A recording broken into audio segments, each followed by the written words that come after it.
I'm ready to go when you are. Yeah.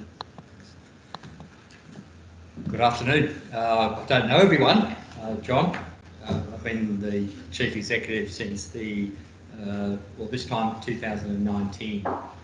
So relatively new. I was in the Army for 25 years and left in 2004, and I've been fortunate to have opportunities in other organisations, particularly around leadership and strategic change. I don't know if that's why the board selected me to be the CEO, but look, I'm very proud to be here in an organisation that's so steeped in history, modern history in Australia.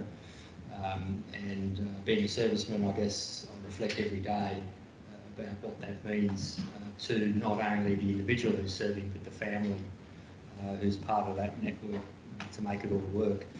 A huge thank you to Ray, whose inspirational leadership is leading this reform for the RSL in New South Wales.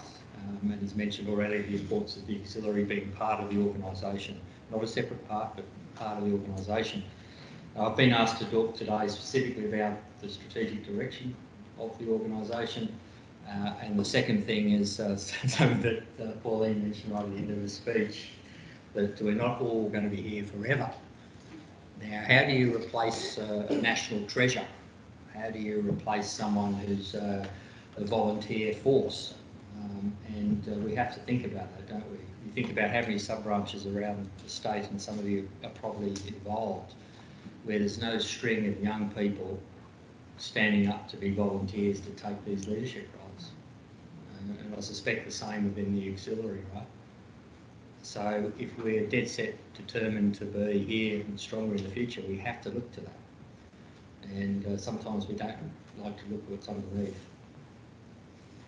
But let's take it head on. And can I digress as well, Trina? I'm sorry that I need to do this. Only recently, and again reflecting on Pauline's words, that the organisation, the RSL, was able to provide a sizable donation to our key service provider who's providing support services to veterans, RSL Life Care Veteran Services. And a large part of that was because of what the work the auxiliaries have done. And when Ray made the donation of over $3.1 million, he acknowledged the role the auxiliaries had in achieving that. And you might say, well, why do we do it that way? This modern world is all about communications. And whilst down at the local level it's critical, and that local relationship with various community organisations around the sub-branch is critical, what we're trying to do with our brand that we proudly wear is get it known throughout New South Wales. So not only do veterans know what we stand for and what we do, the greater community will as well. In that case, I think we've got Channel 7, I think, ran a story on that area. And I think that's, again, representative of what we do from a fundraising point of view, which is important, as Pauline said. Okay, let me get back onto brief, the strategic plan. Now, generally, ladies, a few gentlemen in the audience, who's read the strategic plan? Be brave. How many times? It's like one of those books, it's often quoted but seldom read. Right? Often quoted, seldom read, because at sub-branch land, when I go and talk to people and I get sort of targeted, they say, and I said, have you read it? And they will go a bit red. But look, I might teach them this afternoon as to what you take you through it, but make you aware where you can find it. Okay, so my fantastic operator here this is the live website. Now, does anyone not have access to the internet? Fantastic. Okay, so get onto the RSL New South Wales website and you go across in the headline banner, you'll see strategic plans. Just go back to the opening. You want me to go for the main one? Yeah. So yeah, this is the opening banner, and you can just wiggle along across the main screens and you'll come across eventually to the strategic plan. So open that up and you can see on the right hand side it's the narrative there, and then you can break down into some links and we can open up the actual strategic plan itself. Okay, and then it's a page by page. So the genesis of this, as I mentioned in my opening comments, was that I was asked to be the CEO that would lead the change post the judicial inquiry. Some of you would have heard about the inquiry that occurred because of mismanagement within the RSL in New South Wales, and there were some key reforms that had to be undertaken, new legislation, new governance arrangements put in place. So we transitioned from having a state council, which is representative members, to the requirement to have a board that is responsible for governing RSL New South Wales, not as representatives. And that's a huge change for a member-based organisation. So that is important, but probably what's more important is the future of the organisation. So we needed a plan for the future. And this plan came about through consultation with the membership, starting in 2019 with the Congress, and then a lengthy consultation process where we went around to the sub-branches and seeking feedback on the draft. So this version, which became the final version, was somewhat changed as a result of the members' input into their plan for their organisation. Now, a lot of people still don't know that, and they still think, well, what's this plan? What are we doing with it? So the trouble with me is that when the plan gets approved, it gets implemented, and we're well underway with that now. So what I'll do, just scroll down, if you could, Lisa. You can see as we go through, you can get a sense of what's in there. The plan's explained, it's what's involved, what's in there. The vision's important. Obviously, that's setting where we want to be 5 years down the track. Just think about that vision. It's there, how we want the RSL to be renowned. And every veteran knows what we do and what we stand for and wants to be involved as a member. Okay, I've just done the census.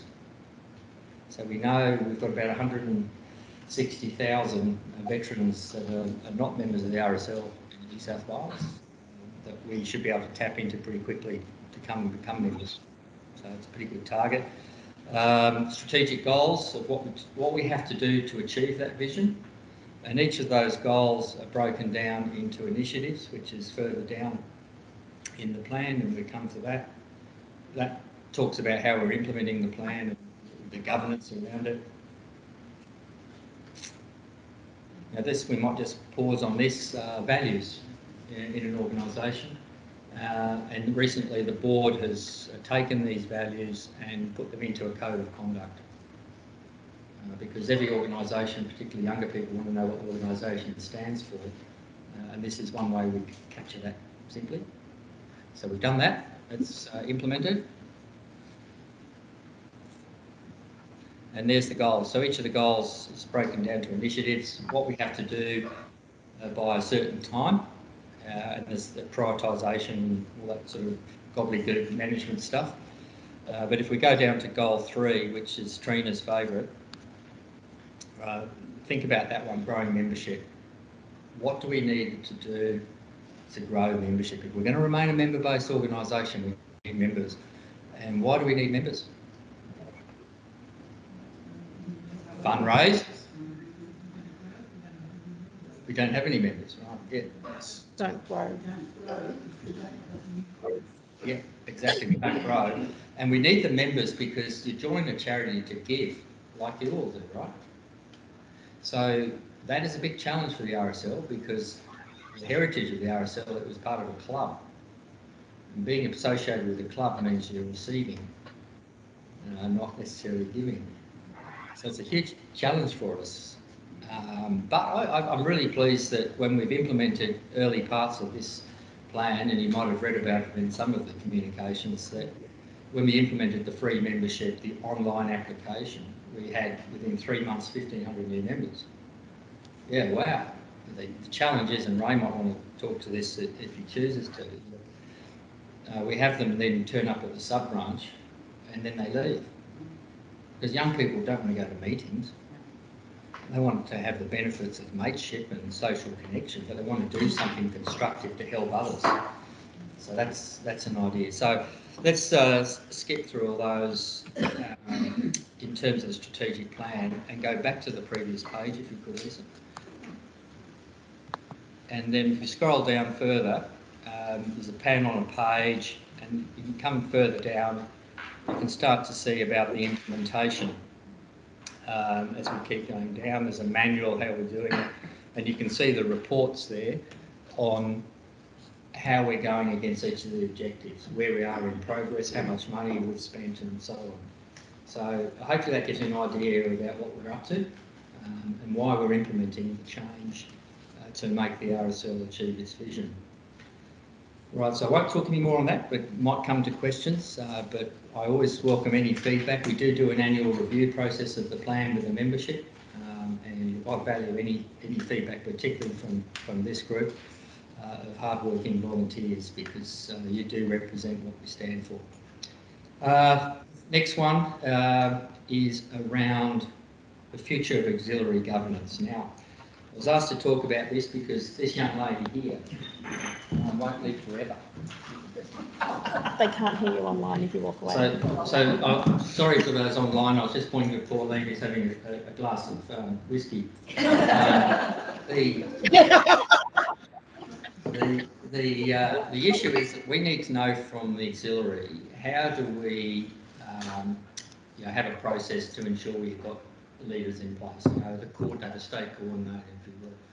And I think it's upon me now to try and figure out a way, working with Jeff in particular, how do we do this?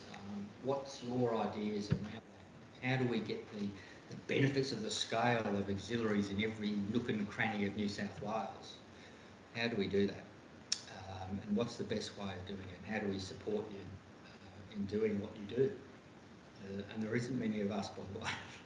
So I'd welcome your thoughts on that today, so that we can ensure that the auxiliary is not only here today, but for the future, because we need to work out how best to organise ourselves into that way. All right, so I won't take them. I've probably gone over time as it is. Take questions now. Okay, take questions now. So I might take questions now, particularly on the strategic plan, any thoughts you've had on that brief introduction. And then, of course, I wouldn't mind any feedback around governance. What do we do to replace a national treasure like Pauline if she is no longer the state coordinator? What should we do? Do we have a vote? Do we have a vote, or do I go out and point to someone and say, right, you're the coordinator? Anyone agree?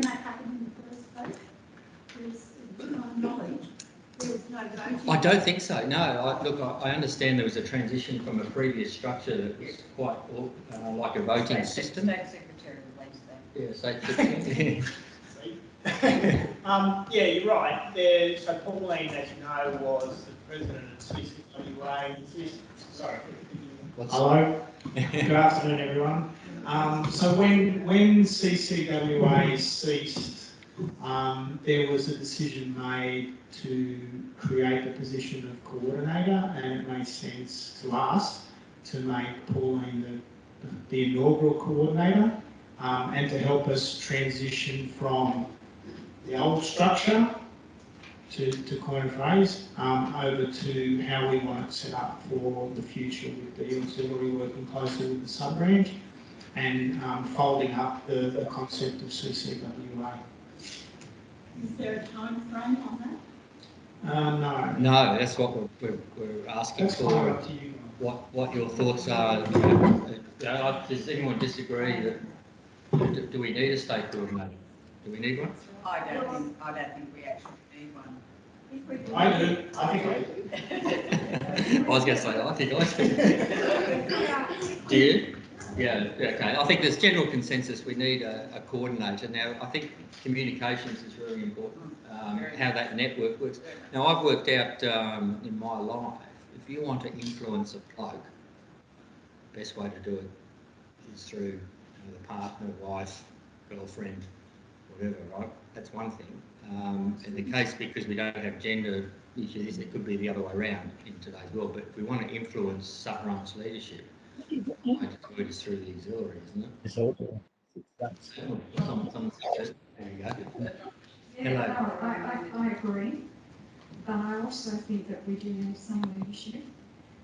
There are a lot of auxiliaries that don't have full support of their sub-branches, so they don't have the combination information, where they're included in a lot of what goes on, that does happen.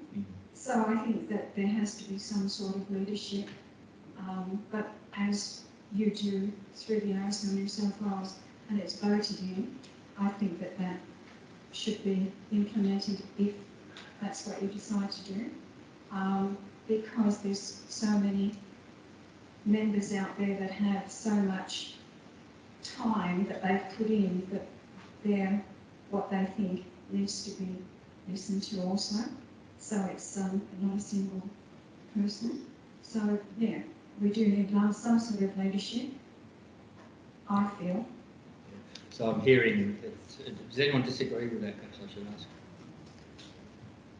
No, that's anyone online? We have one person with their hand up online, but I don't know if that was before. Jeff Hunter. Do you want to ask that? They can hear you. If you speak into the mic, they can hear you. Jeff Hunter had a comment to make on that? You had a hands up? No? No, Jeff and Wendy from Wagga, we don't have any comment. We agree with what has been suggested. That the hand up was for something else previous. Look, and I think to address one of the points you made around not all sub-branches do have an auxiliary or are encouraging one, what should we do? Well, I think that needs to, as a member-based organisation, needs to be generated from the bottom up, if that makes sense, rather than necessarily Ray or yourself somehow or Jeff indicating it, because it's the benefits of what we're seeing out there. And my understanding is We're losing so much of that though with what's happening with lockdowns and with the changes that are being made. Not everybody, as Ray said, not everybody is implementing that. It's still in some ways you and us, etc. So that's really what needs to be addressed, I think, in a lot of branches. I think I agree, and we haven't had a face-to-face congress, where all the people sit like this since 2019. Exactly. It's been difficult. Yeah. It is difficult. And I mean, Pauline's our only voice box with you. A very effective one, I might say. Yeah, I don't doubt it for a moment. But the point is that's where a lot of the problem lies, is the fact that she's our only voice box. So, a lot of these ladies have been within this organisation for a long time. So I'm sure that they have a voice in how maybe that thing is adjourned. And also one thing else you said about members being able to join and going along and then going. How do you stop that? Our membership is quite an age. Yeah. And we don't have anybody coming through, and it's the same for Sunrun. So if you can come up with a great idea of how to keep them, we'd love to. Yeah, well, one of the things in the strategic plan is the sport and rec pilot. Is anyone here from the Eastern Metropolitan or the Lower North Coast districts? Over at Bondi Junction Way, There's probably some online, yeah. There's some online. So when we did the research around younger veterans, I get in trouble for describing that because I'm a young one. Ray's told me he's a young one. So, and I mentioned the research was very compelling that they don't want to go to meetings. Now, under the constitution of RSL New South Wales, which all the sub-branches subscribe to, you only have to have 4 sub-branch meetings a year. So what we're encouraging sub-branches to do is to think about what activities, whether it's sport and recreation or others, would stimulate people coming along. Not just for the social connection, but to learn something or participate in a fun activity to engage people. And also, what about bringing the family? What about engage more fulsomely like that? And one of the things is, this is in the latest Ravelli, and at Congress we'll be handing out kits to guide sub-branches on some ideas that have come up from the bottom that has been effective. So people are going along, bringing their friends and growing. We've seen some examples in here where the sub-branches have doubled in numbers. We had a sub-branch in the eastern suburb as part of the pilot that was very resistant to doing this. All of a sudden, as soon as they came on board, all these people came out of the woodwork because guess what? They don't want to go to a club. Right? They don't associate necessarily with the club, which might have been the traditional RSL way. But we need to also, in this process, respect the older ones and bring them along on the journey. And to me, to get young people to say you join an organisation to give, is that they're the ones that should be going around prior to a sub-range activity, picking them up in their car, bringing them along, picking people up, and having fun. And that's what I'd like to see. And we're starting to see that. As I said, we've got the new ones, but the problem is the ones that turned up, and Ray's given me a number of examples now, they go to the first meeting and go, why are we here? The committee just talks about their investments and where the money's going, not what we're doing with it to support veterans. The Royal Commission into Defence and Veteran Suicides, that being an eye-opener. Now, we did a big submission on that. Only 4 sub-branches provided any feedback on our submission. That's what I'd love to have, a sub-branch meeting to discuss the outcomes of the Royal Commission. What is the RSL doing in response to the findings so far on the Royal Commission? The other point of that is, I think there's a little bit too much focus in our community on veterans who need the support, which we will never let fall behind. But at the same time, how proud we are of so many defence people who serve this nation, have gone on and doing great things. And what great things they can do. And that's what we should also be celebrating, I think. So, enormous challenge, but just think about what the auxiliary could do there as well. Come on, sub-branch, why are we just having meetings with you guys over there talking about this, that and the other, and having a go at Anzac House? That's a great Australian tradition, by the way. Have a go at the headquarters. Get rid of the headquarters, we don't need to do. But yeah, that's what we should do, I think. And look, we're very fortunate that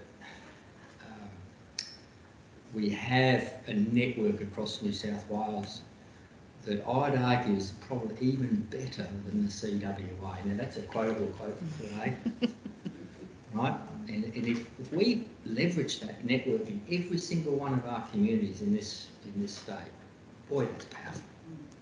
And everyone who transition out of defence should know that, oh, if I go to my local sub-branch, they will know how to help me, point me not only in the direction of support from post-service need, but about the community, the schools, the hospitals, the social groups. The sub-branch knows everyone. And that's what we should do, right? And I think the auxiliary can play a huge role there. There's a great little group up at Nambucca that were doing that. At the same time, a lot of the guys were frustrated because the auxiliary didn't want to change from being a women's auxiliary to be just an auxiliary. I don't know why, it's not my business. But again, the strength of that community, bringing people in who served in defence to introduce them to the wider community was fantastic. So, thanks, sir. Question? So can we just get you to come up with the mic, because they can't hear us online, so you might need to step forward up here, that's all. Thank you. I'm from Forrestville with ladies here. We are very fortunate, Forrestville, that we do have a sub-branch who are very connected with us, help us as much as they can. We are now involving more with them since this will change. But I think we do need to have meetings as an auxiliary, otherwise I don't know how we'll find out how we're going to raise money or we'll keep people together. So I do think meetings are really, really important. I would really like to be able to say to our members where our money's going. Can we say we'd like it to go to a particular area? Okay. Like widows of defence people who have committed suicide or something like that, or sport or something. I'd like to be able to say, well, at this time our money went to wherever. So I think we really need to be able to know where our money's going to give us more encouragement as far as fundraising goes.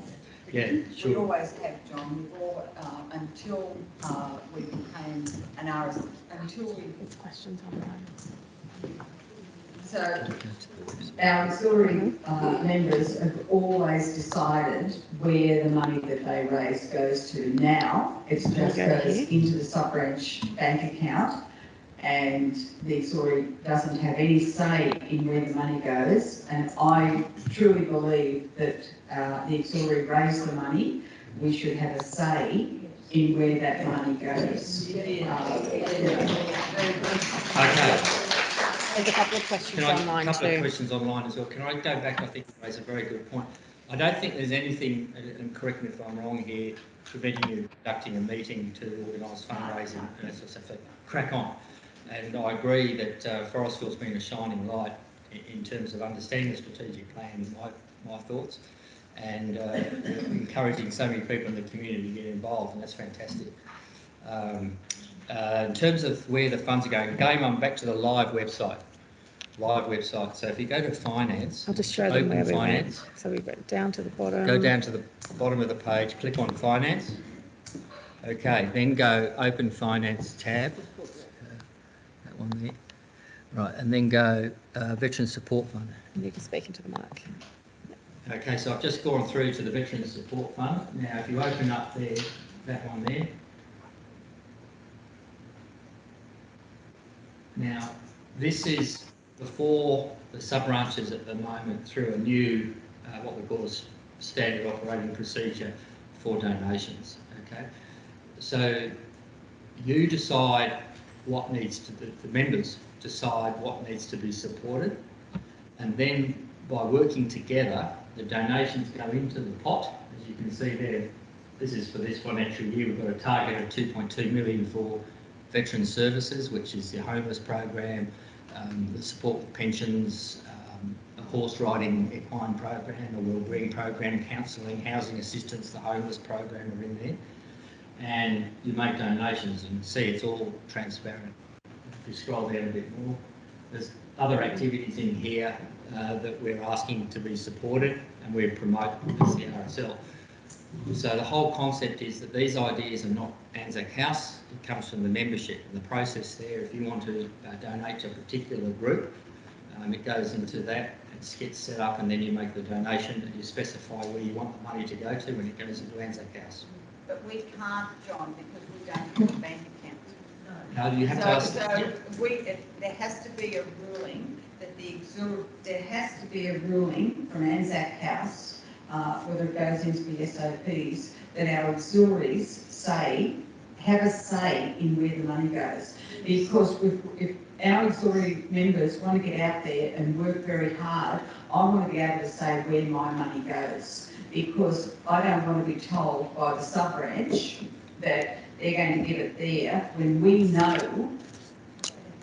know, because we've been around a long time, we know where the money needs to go. Because Margaret Girolla's former State Secretary over there will back me in this. We've been around quite a few years, and our auxiliary members, and Jeff O'Brien will back me, and so will Ray, have always said, now I'm going to swear, ladies, they say that the men are pissing it up the wall. And that's what's been said to us for years and years and years. And I see the ladies are nodding. So we need to have something in the SOPs that we can, because there's no use of saying to us, just encourage our sub-branch.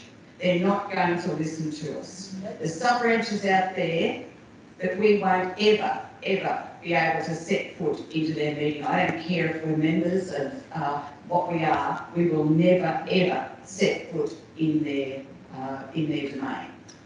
So we need a change so that we can make that, we can decide where our money goes.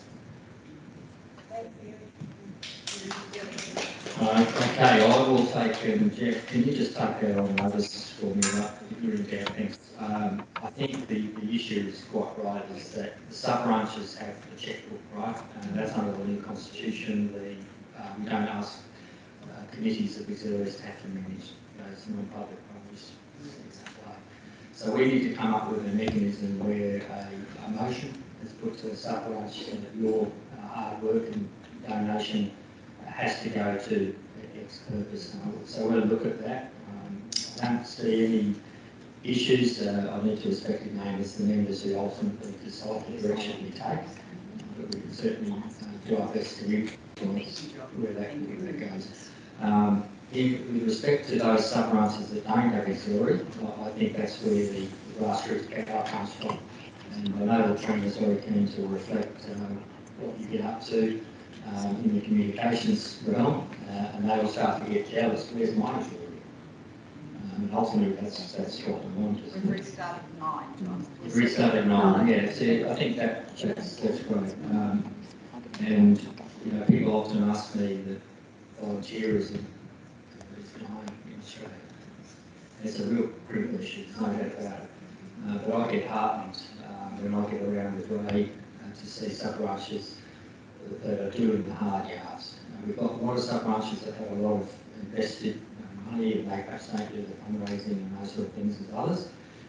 But what I find is in the communities where the RSL is out and about, they're the ones that understand what we do and what we stand for, and that's what we're going to do. The more we can mobilise in membership and auxiliaries, the better off we'll be. All right, I've got a couple of online questions. If I could just go to the online ones first. Oh, is this a setup? Bob Lunn? Hey, John. Can you hear me, John? Yeah, we can. Now I've been set up. Thank you, John. And thank you for recognising Forestville as well. I just wanted to say, and I think in Forestville we run with a pretty good governance operation, but just to make the point that sub-branches can only donate within the Veteran Support Fund to specific categories anyway. So I think it's a conversation that the sub-branch executive and the sub-branch treasurer has with the auxiliary as to which of those categories can be used for the donations of the funds coming from the auxiliary. That's my short answer in all of that, and we're quite happy to have that conversation with the auxiliary as far as Forestville is concerned. Thank you, John. Thanks, Bob. And that, I think if we can then start to articulate that more broadly across the league, to people understand the enormous benefit of having an auxiliary. And then obviously administration, if you just describe Bob, seems very sensible and workable. So I think we must follow through for them, so thank you for that. The other question was from Lynn Elliott. Can you stand here so they can see you? Thank you. That's your camera there. Oh, some people might prefer not to see you. Lynn Elliott. Yes. Hello, I'm Lynn Elliott from Port Macquarie Sub-Branch and the auxiliary. The Port Macquarie Sub-Branch has welcomed us in. We've doubled our female members attending their meetings. They ask us where we like our funds to go. They check in with us regularly and say, you've donated this amount, where would you like it to go? With regards to activities to outside of clubs for people, we've set up regular coffee mornings. We have set up horse riding events for some of the vets to go to. There's regular dog walking classes, and a barbecue breakfast on the beach is held regularly. And now we're doing a sausage sizzle at Bunnings. If that helps any other members out with some of our ideas, we're more than happy to help. Terrific, Lynn, and I'm up there next Friday, meeting your new young president, and it's a great example actually of succession planning, how important it is in the sub-branches to encourage younger people to put their hand up to be executive office holders, and Port Macquarie is a great example of that. So thanks for your hard work. No, thank you. Right, at the back of, can I just go to the back of the room first, so that they're about to... Oh, it's about Lynn. Oh, well, let's do that. We need to use, can you come stand up here and use the mic for us? So I see response to Lynn, I'll come back in. They can't hear us. I was That's just... the problem, they need to come up here. Yes. I don't think, no, they can't hear because it's picking it up through. If you come stand next to this table, they hopefully will be able to hear you. You won't be on camera. Okay. So I wanted to ask Lynn, how many members do you have in your auxiliary, and what's the average age? We have 18 members, but 3 are in care and cannot attend meetings. We have around 13 members who attend meetings quite regularly. That does fluctuate, though, really from 10 to 13 who attend meetings every time. And you've been having this success and doing everything you're doing for just recently or forever, for a long time? Because no, these plans have only been in action in the last 4 months. We've got had a meeting with the president, Jason Gill, and he has worked with us in setting up all these events to also to be part of a wellbeing enterprise, as well as getting new members in. Holding the morning teas has brought along 2 extra female members. I know that's not a lot, but it's a lot for this small and this current time. The horse riding is part of the wellbeing exercise we're setting up for veterans. Our funding went to pay for 3 veterans to attend the horse riding. It's extremely therapeutic. It's an officially recognised program to help them with all of their PTSD issues.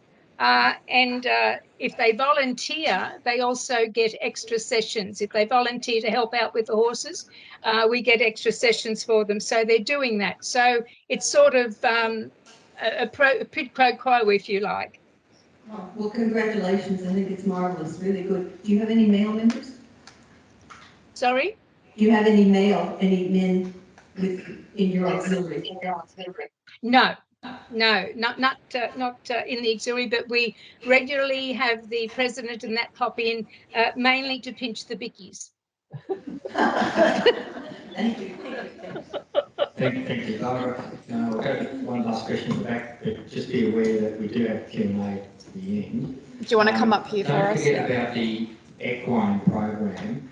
It is free through RSL Life Care Veteran Services. The Spur Ranch is down near Bowral, and they have accommodation on site, so people can be accommodated there. So, and that's part of the strategic plan. I haven't got time to go through that at the moment. The sad thing is we just don't know what's out there. We need to address it. So over the back to the question, here we go. Let's pass the microphone. I'm just Diane from Windsor, and I just feel that the auxiliaries have lost a lot of their way because of we have no control over anything anymore, except we ask our sub-branch where our money went to a few weeks ago, because that's something that our members regularly ask me, and they can't tell us exactly which member they give it to who needs help, but they did explain that they use it to help members that are in need of help, so it goes to their welfare. But as far as we don't know how much is still left in the account, that's the type of thing that I think needs to be encouraged, to let us be involved, that we know what we've raised in a total. We have a fair idea, and how much has been spent, and there's so much left over, and that'll go to the next year, which we always had our control over that and always did it well. And we never used it to go out in morning teas or anything. It was always went to our donation to the Lady Woodward Cup. We donated to local, what they call the cadets. Yeah, we could donate to our local cadets to help them. So the sub-branch takes care of all that now, and our money goes into a welfare fund just for welfare of members in the area, or of veterans in the area. So that's what we're sort of, I think everybody's trying to say, is we want to know where it goes, or how it's being spent, or is it being spent the right way, you know, and how much we have raised and how much have we got left, you know. We'd like to know that we're still a valuable part of this. Well, thank you, and can I say you are an Australian part? Is your name Justice Bergen? Because without being flippant, that's essentially what was shown, the light was shone on your state headquarters right through that inquiry about transparency. It's just one of the things. It's So, just hard to like some sub-branches and auxiliaries were doing it right all along. And I know other places that fell down, like, I'm not saying auxiliaries or sub-branches, but in other places fell down. We're the ones that have ended up with the fallout from it all, and the ones that it's probably affected the most. And it's hard to get a volunteer in when you can't say, well, we raise money and we give it to the sub-branch. Well, we can't exactly tell you where it's gone. yeah, and transparency is important. I know that David has those 2 funds, one, the welfare one you referred to, and we're working towards improving transparency. So again, we're trying to encourage the sub-branches to do it themselves rather than a nasty headquarters impose regime. The whole strategic plan is putting the sub-branch at the centre, and that's the community who we're there by. That's the horsepower. That's the RSL, the soul of the RSL is the sub-branch. But we are putting in place some governance requirements because of what happened that we've been required to do, as you just saw when you demonstrated on the website. That same level of transparency in the charity should be there, particularly for you as the members. And reiterate what Ray said, you're an auxiliary member, you are a member of the RSL. Yeah, okay, I'll head back now to Trina and Jenny for the next part of the presentation. Thank you, John.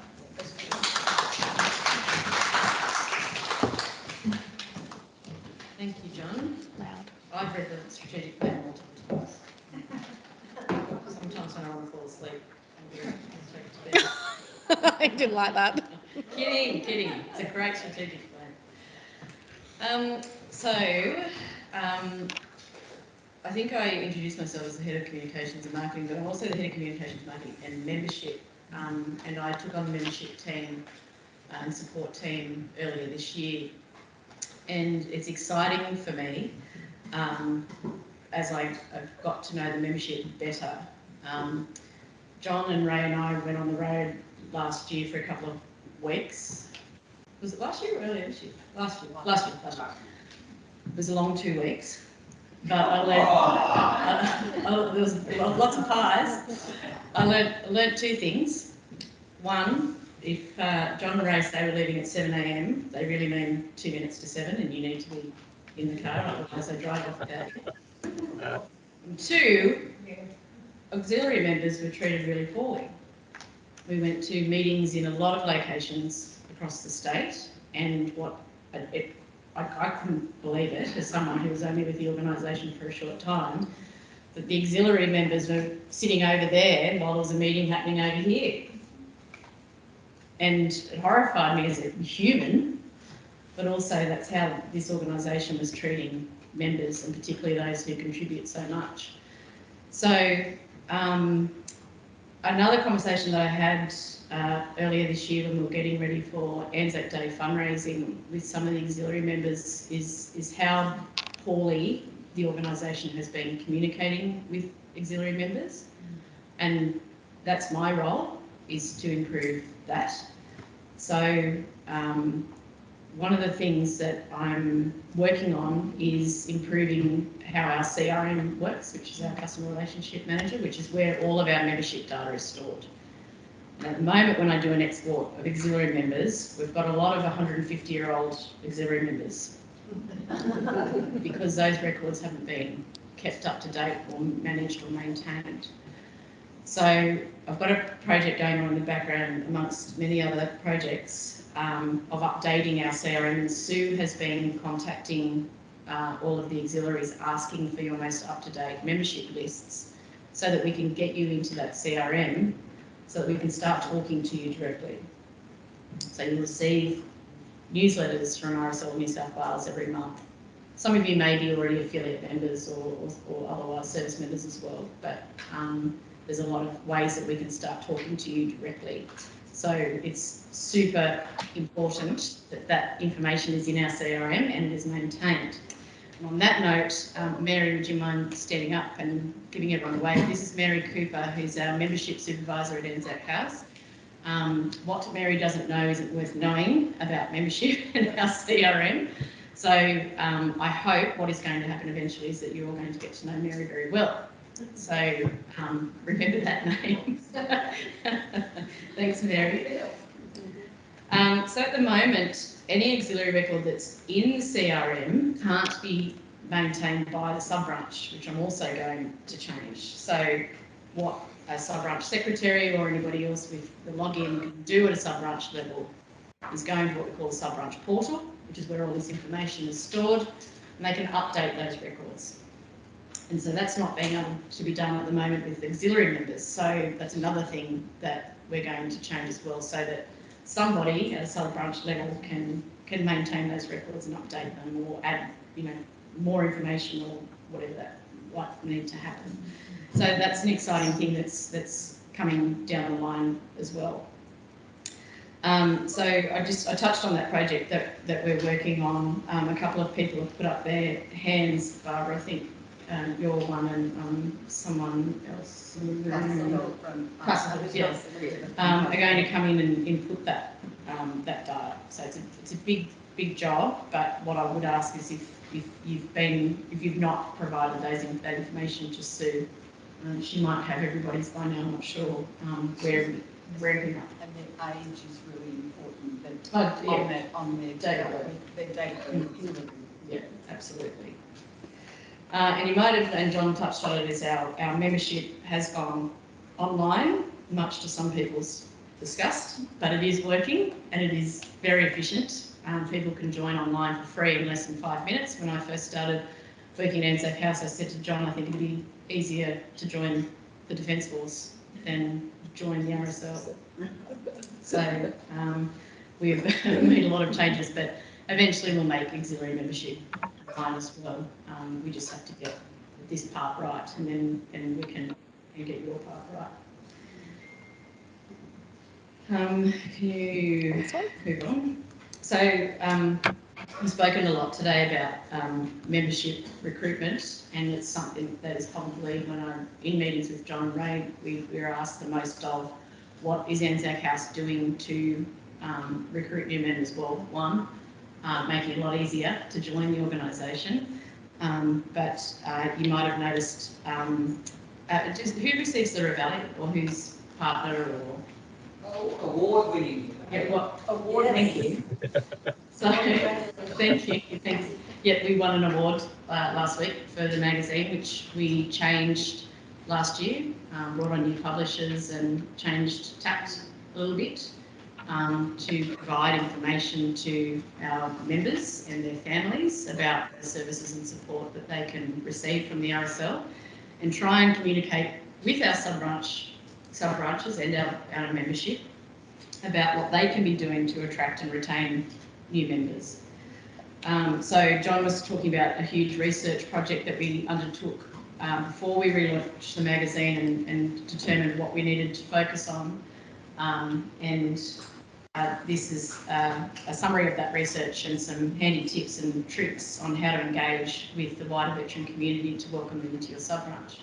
And what you'll notice, and I didn't bring a whole heap, but I can certainly send one out to you if you contact support and ask,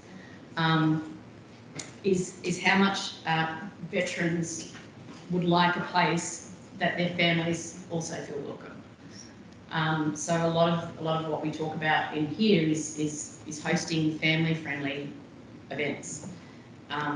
So I don't know whether you already host family-friendly events like Port Macquarie was talking about, which is just amazing. And we're seeing that at other sub-branches across the state. But I think this is where the auxiliary members can start heckling their sub-branch service members as well, and saying, or executive, and saying, hey, why aren't we doing this? And I think this is a really great way for the auxiliary members to get involved. I'm sure you've got some fabulous ideas, and knowing how to organise events and events that people want to attend. So I'd encourage you to absorb all of this information that we're sending out, and think about how you can apply that to what you're doing, your activity planning for, say, next year. But I think on that basis, and I've heard this happening at Mossman, I think it was the vice president now, as president at the time, it sort of suddenly dawned on him that for the entire time he's been a member of the RSL, his wife has sort of just been, staying home when he goes to a meeting or a function, because they've just not even thought to invite their wives, partners, family to events. And, she probably rightly says, I don't want to go to a boring meeting. But they've started having more social functions, and she's become an auxiliary member. So I think for every service member, there's probably a partner sitting at home that is desperate to get involved or would like to get involved and should be made to feel welcome. So I think, that's an easy way to target new members. And you're probably already doing that, and most of you may be the partner or spouse of a service member.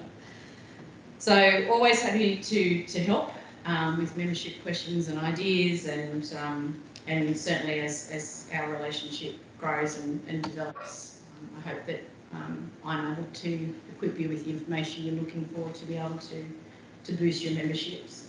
Question. Why our auxiliaries were, when we were women's auxiliaries, a 16-year-old was allowed to join our auxiliaries. Now we're an RSL auxiliary, it's 18. So why can't a 16-year-old join the auxiliary? Because a 16-year-old, anyone can fundraise, but so is there any reason? Pauline just asked why, when the auxiliary used to be women's auxiliary, someone who was 16 years of age or older could join, and now we say because they're members of the RSL, they need to be 18 or older. Very good reason for that, and a lot of it relates to child protection. And until every member of our organisation undertook some sort of, what is the training? Working with children check, and we had policies and procedures in place to manage that, it's fairly impossible. Well, that's a good explanation because you know the question was asked, so I've now our auxiliaries that ask it now have an answer.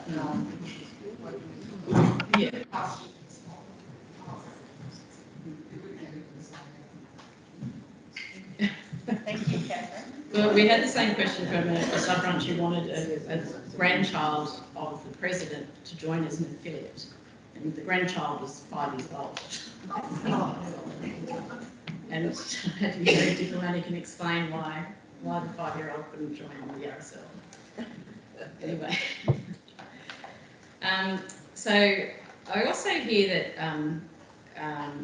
that the auxiliaries are always looking for more ways to get involved with the sub-branch, and I think also our sub-branch executives probably don't appreciate the skills that they've got available to them in auxiliary members. And then we also hear how much Anzac House loads them up on administrative work and functions. We try to make it as easy for our volunteers as possible, but yes, there is a lot of paperwork and reporting that needs to be done so that we can meet our requirements as a charity. But I would encourage any auxiliary member that's got any type of administrative skill that they can see where they could add value or assist sub-branch executive, you know, whether that is managing the CRM on their behalf, coordinating events, whatever that might be, have a chat to the executive and say, you know, I'd like to take this on board. I'd like to take this on as a role to support you. You know, I don't think it's necessarily a case of taking what they do away from them. It's just supporting them. Some of you are probably really good users of social media. Now, if I could get every sub-branch in New South Wales to have a Facebook page, remembering that Facebook is the biggest community in the world, then I'd be very, very happy. Unfortunately, what I can't get sub-branches to do, not every sub-branch, Forestville, I know we talk about Forestville a lot, but they're my staff sub-branch, is share. You'll notice that, like John was talking about our website, and part of the value too is the digital content that we produce that sits on our website and on our social media platforms. So that's all of, you know, how-to tips and tricks for veterans and their families, connecting them with stories about support and services. That should be absolutely added to every social media platform that we have within the RSL. But what I find is that sub-branches are quite often focused on commemorations and sharing information about commemorations and nothing else. So that's where I need people like you to rattle those cages as well and say, hey, this is how we can be connecting with the veteran community in our town and trying to build our following and grow our membership. So I had a conversation with Jeff, and I think he's going to address this more later in the day. But the current constitution stipulates that only a service or affiliate member can hold a secretary or treasurer position. But we are amending the constitution to allow for auxiliary members to take on those office bearer roles within the sub-branch. So I think subject to the members agreeing, of course. Yeah, subject to the members agreeing. Lobby. Lobby, yeah. But lobby from a position of, you know, I've got the skills to be able to help you. I'm looking for that type of a role. We're not trying to take away your empire. So I wanted to move on to fundraising, and what I also discovered when I arrived was a warehouse full of tokens that belong to WBI. Thousands and thousands and thousands and thousands and thousands. So what I did is move those to a place called PMA Global, which is another warehouse. But what they do is they pick and pack and send those out to our sub-branches. So I just want to get rid of them, and then we'll start ordering new stock. It's probably a little bit more up to date, but I don't see any point in spending money on things that we don't necessarily need. So I just want to take you through the online ordering process because they are free, but you do have to pay a picking and packing charge of about 25 cents, but I think it's a pretty good deal. You don't need the sub-branch to create an account. The auxiliary can create an account. The support team approves those accounts so that you can do your online ordering, and the support team answers to me. So I've told them if we get any requests from any auxiliary member that they must approve those accounts. So you'd need to come to an arrangement with your sub-branch about how you're going to pay, because I understand that you don't have bank accounts, but it may be that you need to pay for those and be reimbursed, or whatever arrangement you come to with your sub-branch executive. So Lisa's just going to show you where to find that information and how you can set up an account. So it's under member resources, grants and fundraising.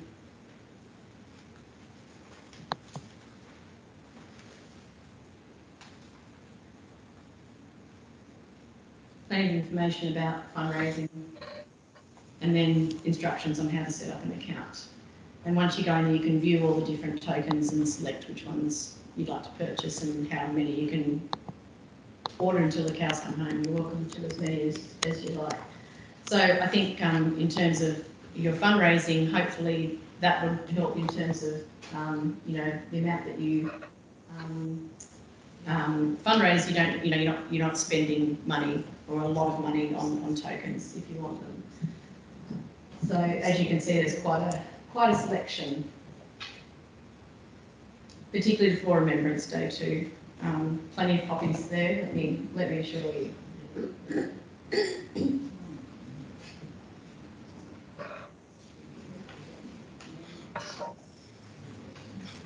Thanks, Lisa. It's pretty straightforward. But the support team can help you too at Anzac House. And they've all been given a questions. And they've all been given a one-page summary today. Yeah. Okay. There's a one-page summary. Thank you. Either in person or on email. That we sent that out. Okay. Yeah. So moving on from fundraising into Lady Woodward Cup.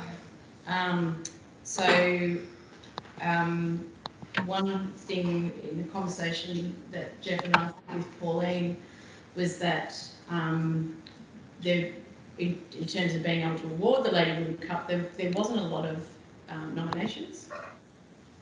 And so we thought, well, we can't have that. This is recognition, you know, for your hard work. So Jeff and I worked on a new way to apply or to submit your nominations for the Lady Woodward Cup, which we have circulated via circular to your sub-branches. Has anybody seen? They've all got a copy today as well. Have the sub-branch shared that information with you? No? There was a couple of yeses. Was there yeses? Yeah, that's interesting. So so Sue will need to send that out to the auxiliaries because the sub-branches are not. Yeah, I think it's already has. It's going in the newsletter. Yeah. Janet's raised her hand online. Oh, right. Janet's got a question.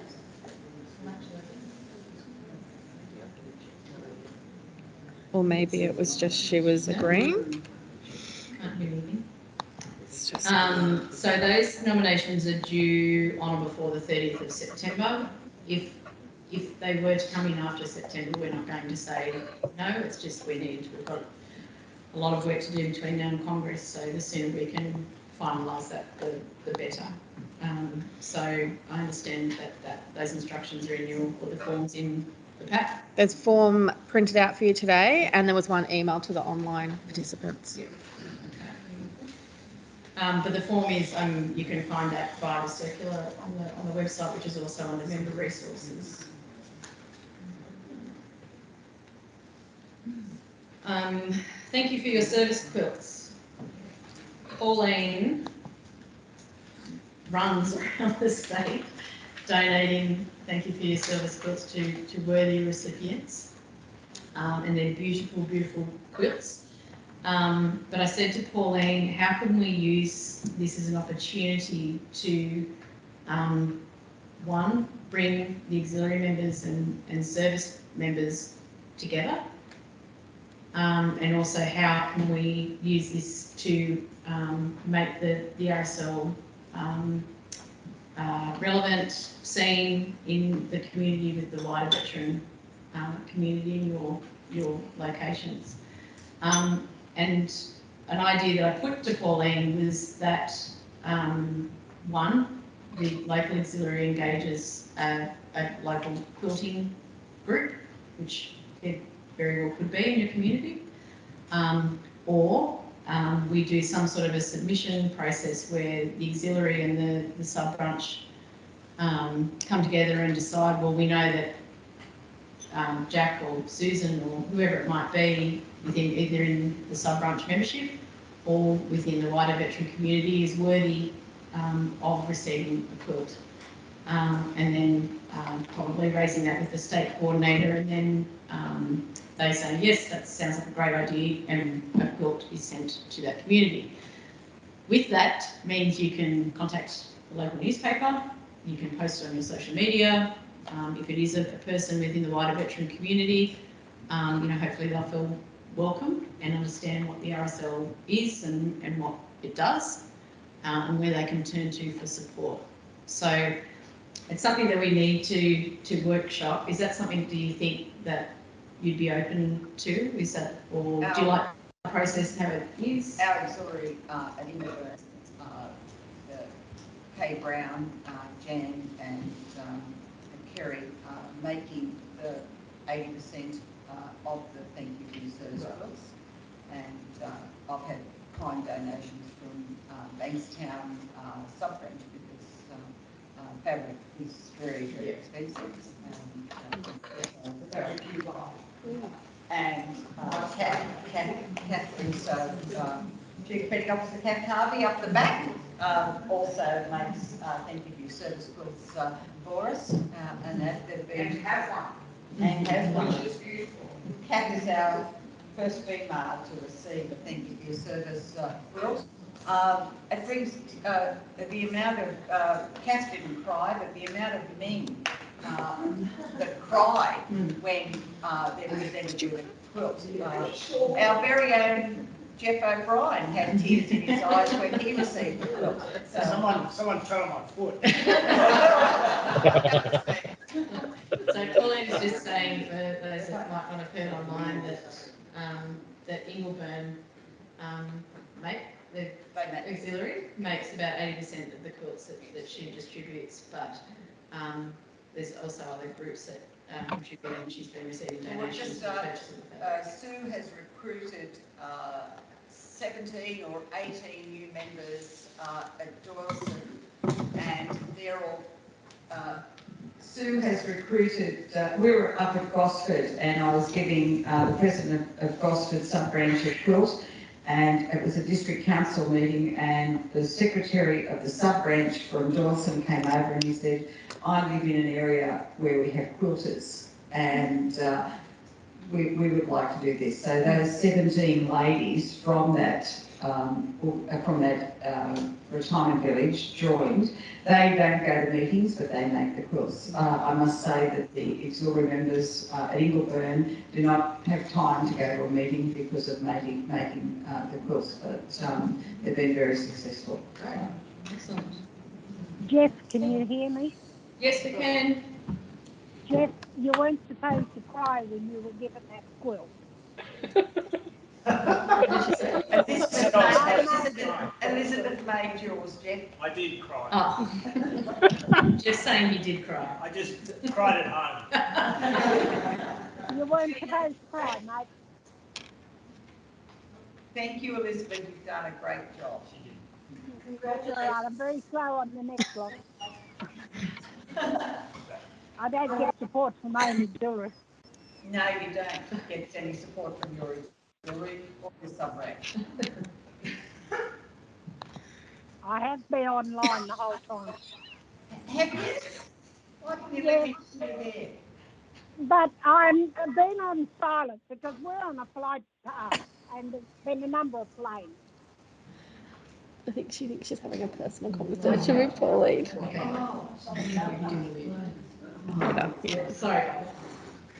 I just wanted to congratulate Sue, or all of you, but Sue putting the monthly letter together. But the quilts reminded me of that because the last one and the one before, she had page after photos of all the quilts that were presented.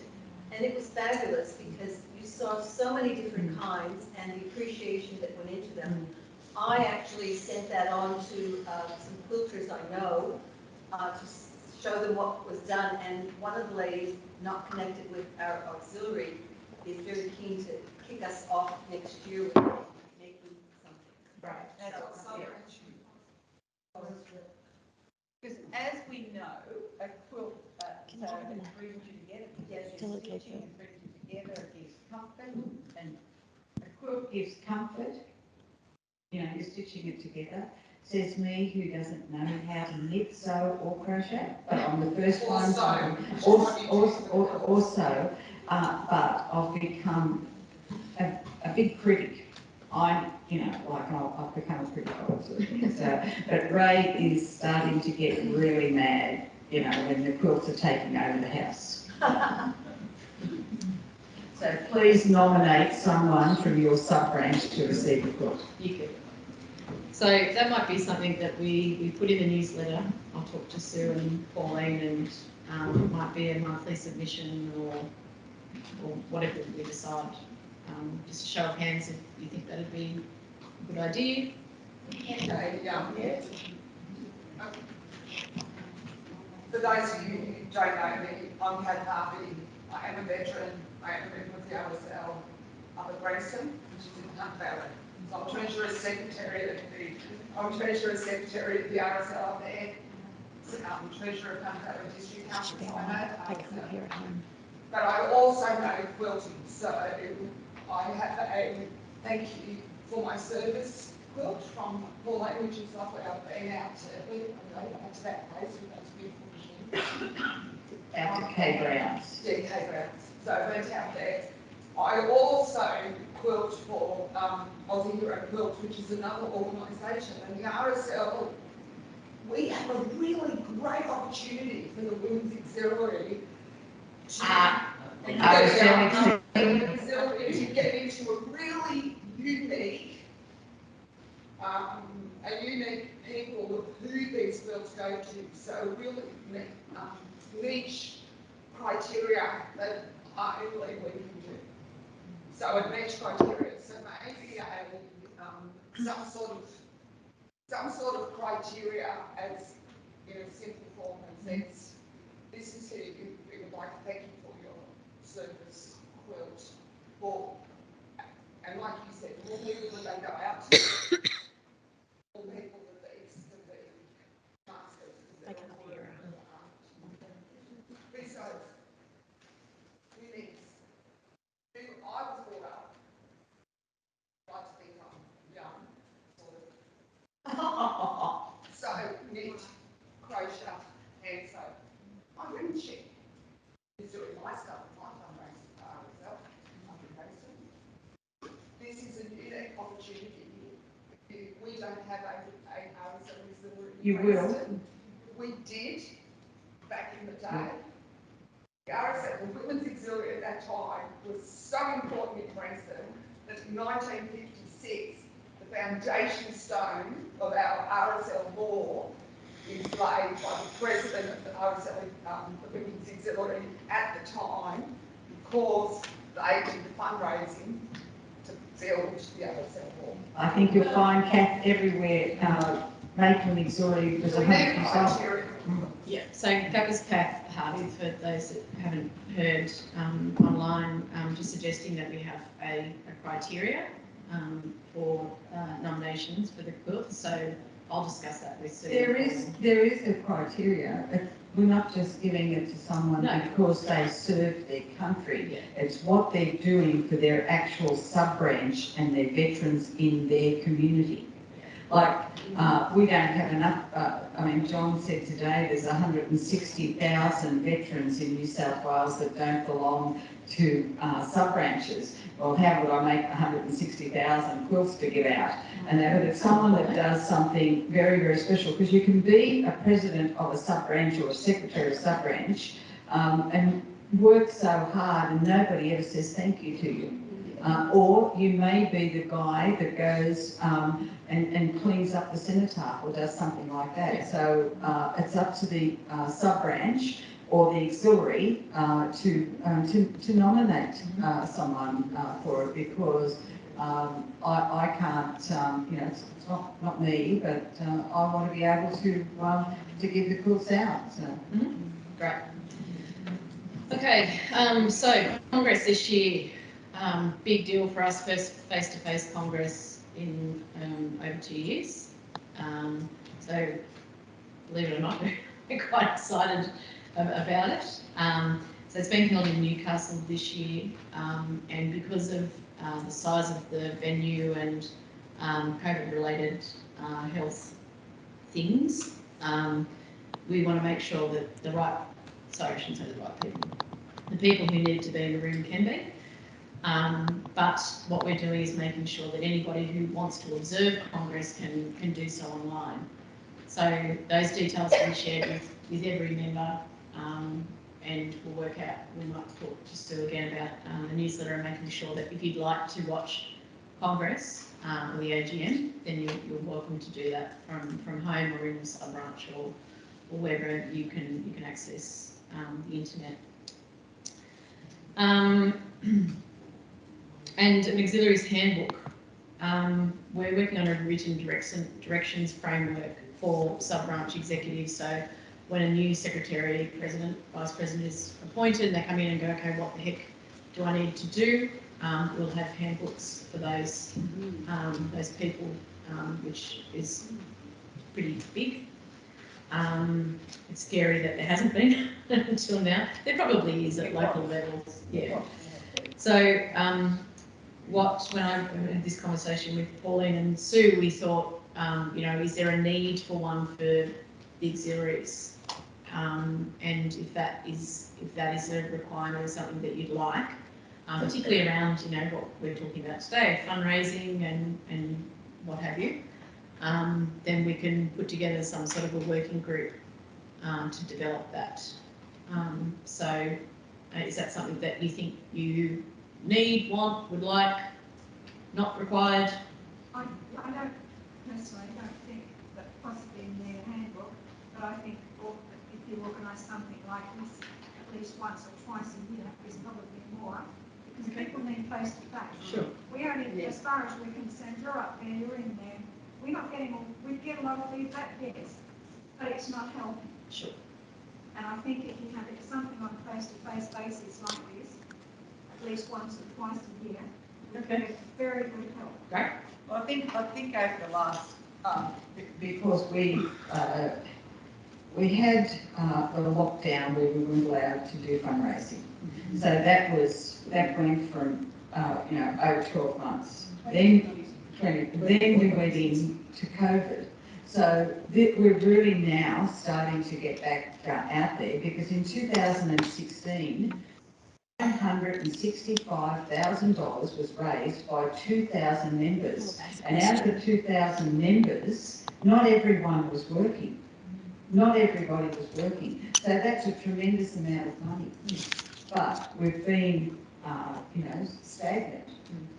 Because we can't get out there, and we've aged in those last 3 years. That's what we feel at our place, in particular in Melbourne, is the fact that the ageing and the people are worried about what has been happening. We haven't got our numbers back again, and the ones that we've got, not that they don't, Because they've lost their way. It's very hard to try to get them back online and moving and interested in things to do. Sure. And I think a lot of people get they keep saying to me that Anzac House is stopping them fundraising, but it's not.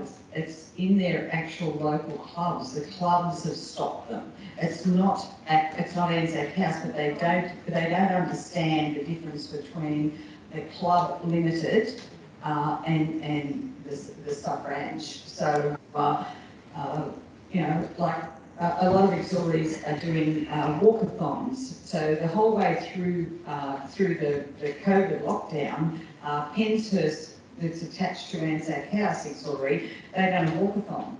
And then up at Wingham, Ron Irwin, the president of Wingham, he done raised $5,500 by going on a walkathon.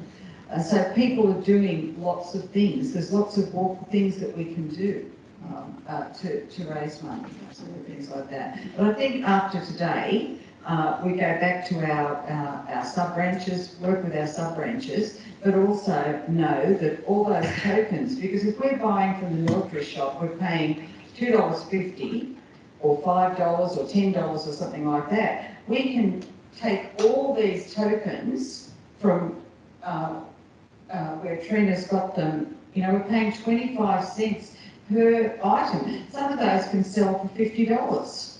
So what an awful amount of money. And then we clear out for Trina, and then Trina will look at getting new tokens. Thank you, Trina.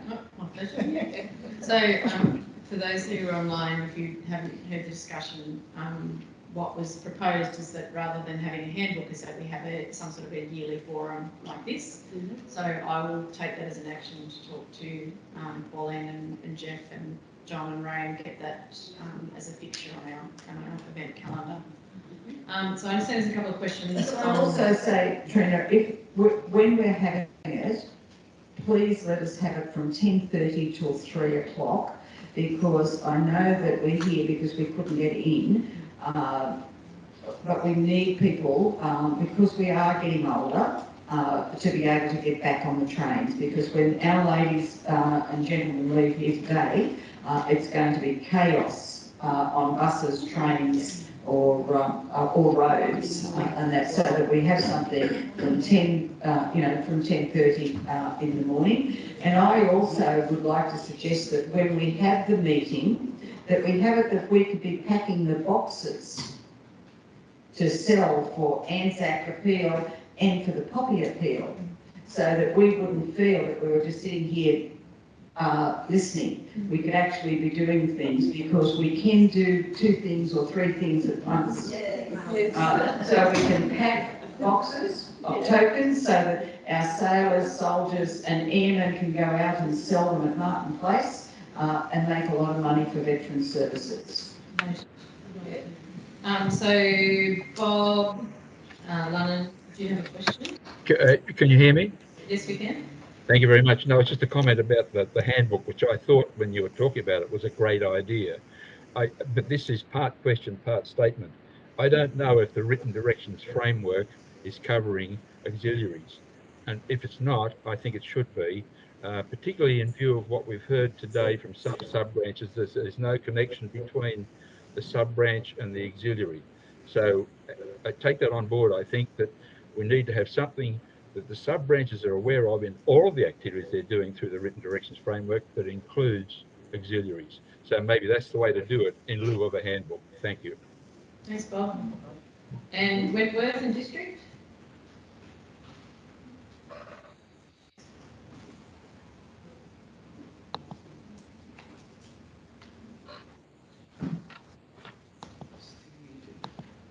Yeah, they need to unmute themselves. They need to unmute themselves. Wentworth, if you have a question, you need to unmute.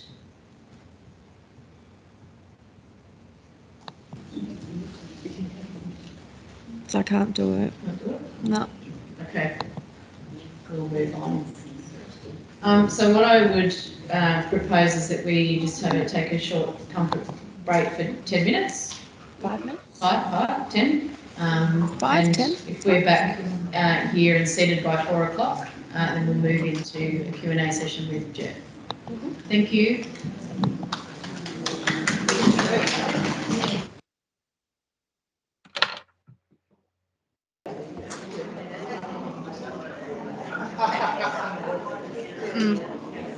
Right, good to go? Mm-hmm. Yeah. Just speak loudly so they can hear you. Okay, if we just focus for the last little bit. Good afternoon, everyone. My name's Jeff O'Brien. For those people who don't know me, I'm the State Secretary for RSL. Believe it, Kat, there are people who don't know me. I'm the State Secretary for RSL New South Wales, have been for a while. In fact, one of my first gigs in this job was to attend probably the last CCWA, the one at Concord. No, that wasn't the last one. Wasn't it? Oh no, the Albury was the last one, 2018, that's right. That was a 1960. Not quite. So what I'm going to do just for the remainder of our time together is answer a few of the questions. We've got some questions that were submitted and we've split them up into different sections. So what I'll do is I'll answer the ones that have already come in, and then if there's any from the floor or any from online, we can answer them in that section, and then we'll move on to the next section. And then at the end, if we haven't covered anything, we can wrap it up with those ones at the end. Okay? So the first. Sorry. Come up here to ask the question. Yeah, look, there's a bit of an issue with hearing the question. So if you want to come up here and ask the question, you can. But if you don't want to, I'll just repeat it so that people online can hear it, and then we'll try and do this as quickly as we can. Because I know everybody wants to get out of here before peak hour. Okay, so the first group of questions about meetings. And there seems, like just from reading the question, there seems to be a bit of confusion about meetings, that there's some direction that auxiliaries can't hold meetings. That's not true. The auxiliaries can hold meetings. The decision about how frequent or how formal they are is up to the auxiliary. So the SOP was written with a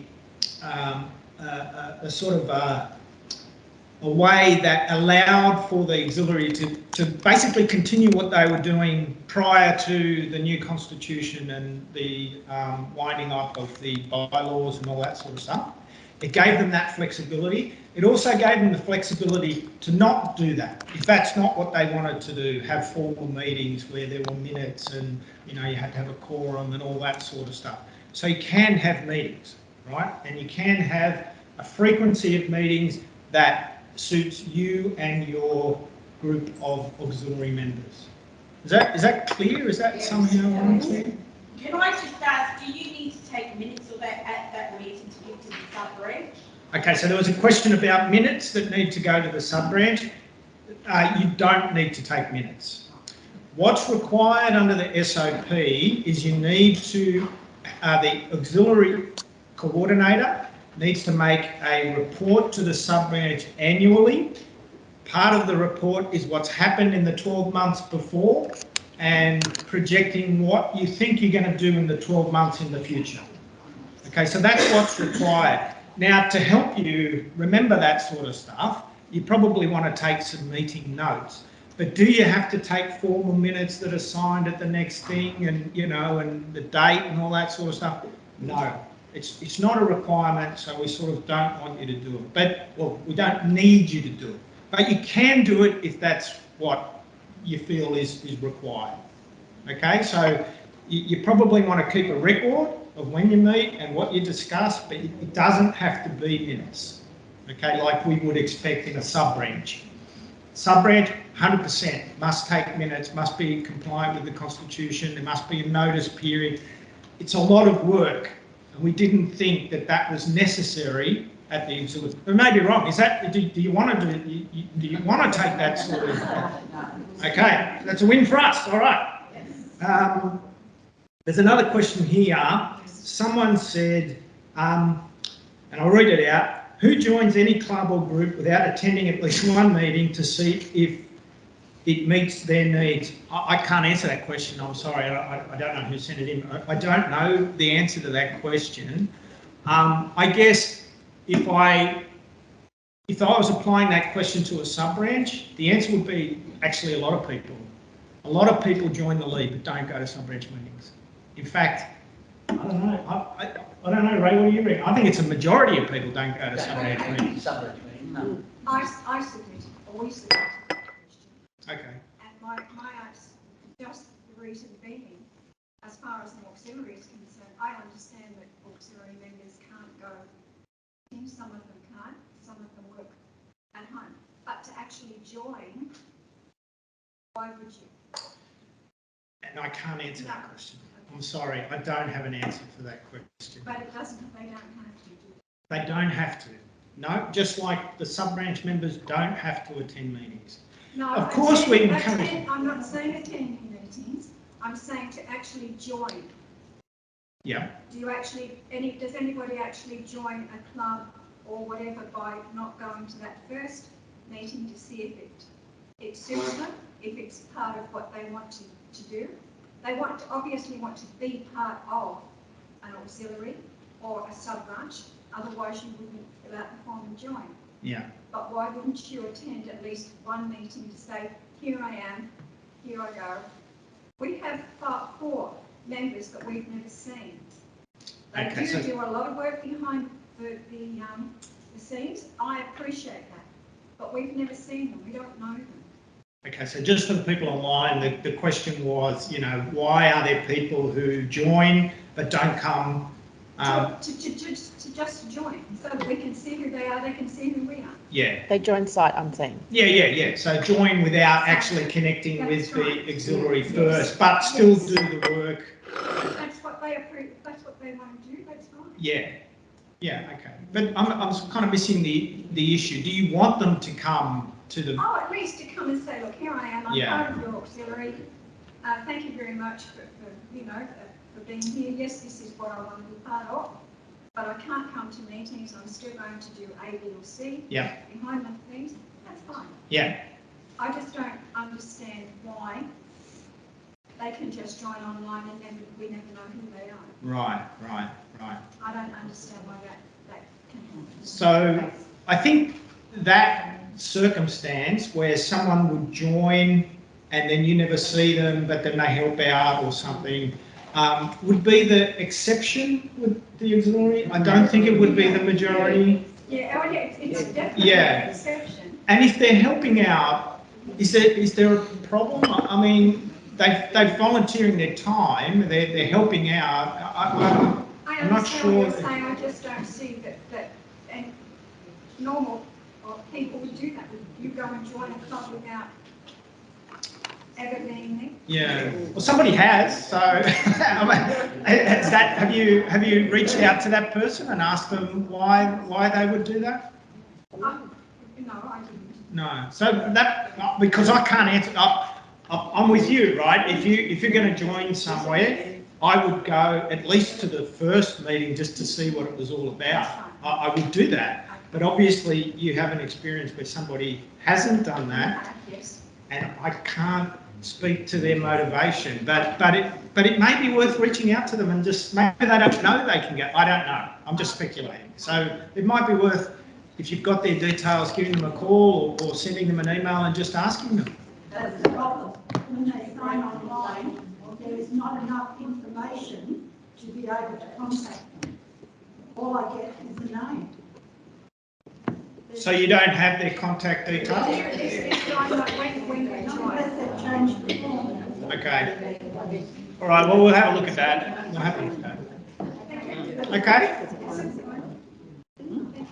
Just there's one other point on meetings. Someone's asked the question, how do you get consensus with a large group when you're trying to organise things like events, fundraising, communication welfare, so every member gets a voice, to prevent cliques making decisions. It's very difficult, and in any people-based organisation, in fact, if I remember in 2017, I was asked to speak to the auxiliaries about dispute resolution and resolving conflicts. So it's something that's been around for a while. It's not easy. It's not easy. And I think the principles of being open and inclusive and allowing free expression of opinions, it's led by the leadership in your auxiliary, so the coordinator and the deputy coordinator. It's also reflective of probably what happens in your sub-branch. I guess it's something that has to be worked on, and if you're having an experience where you're not feeling that your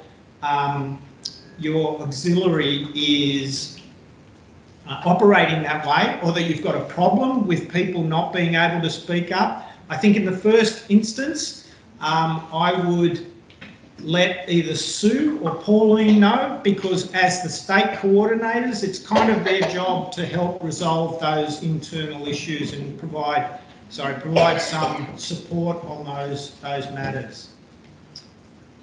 Okay? Is there anything else about meetings that we need to clear up? Anything online, or we move on to the next, up the back? Can I just say, when it comes to people having a say, you can always send out an email with a click for a yes or a no, whether you're for it or against it. But if they don't have an email, you may have to send something out or ring them and ask them over the phone. But there's always a way you should be able to contact that member. If you can't, go to Sue. If you've got it online and you've got their name, sorry, go to Mary. Sorry, go to Mary. So one of the suggestions was to try and gain consensus is to email out, and you can do voting on emails. You can tick yes and no and that sort of stuff, and it gives people the opportunity to have a say if they can't get to meetings or they don't want to go to meetings. So that's a good point. And it was raised that you can contact Mary if you don't have the details, but Mary may not have the details as well. So we're working on it. We're working on it. That information on the online application form.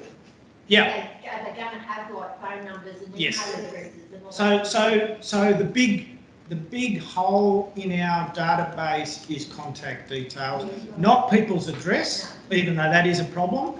It's mostly mobile phone numbers and email addresses, which we just haven't been dedicated enough in collecting, because everyone's got them. Everyone's got them. I mean, you can't access a bank account these days without an email address and a mobile phone. So everyone's got them. So we've got to work on that, and we need your help. No? You don't have an email address? Ah, see? Sorry. I know, but the vast majority, sorry, I shouldn't speak in definitive terms, but the vast majority. My question is, I was curious, following on the questions of meetings, and the earlier question I received about whether or not the sub-branch is going to take on the advice or request for donation direction from the auxiliary. Do the sub-branches have, say at Forestville, a report at every meeting from the auxiliary where you can pass a resolution or a request to the sub-branch to action? Never done it. Yes, we do. You do? Yep. We do. We do.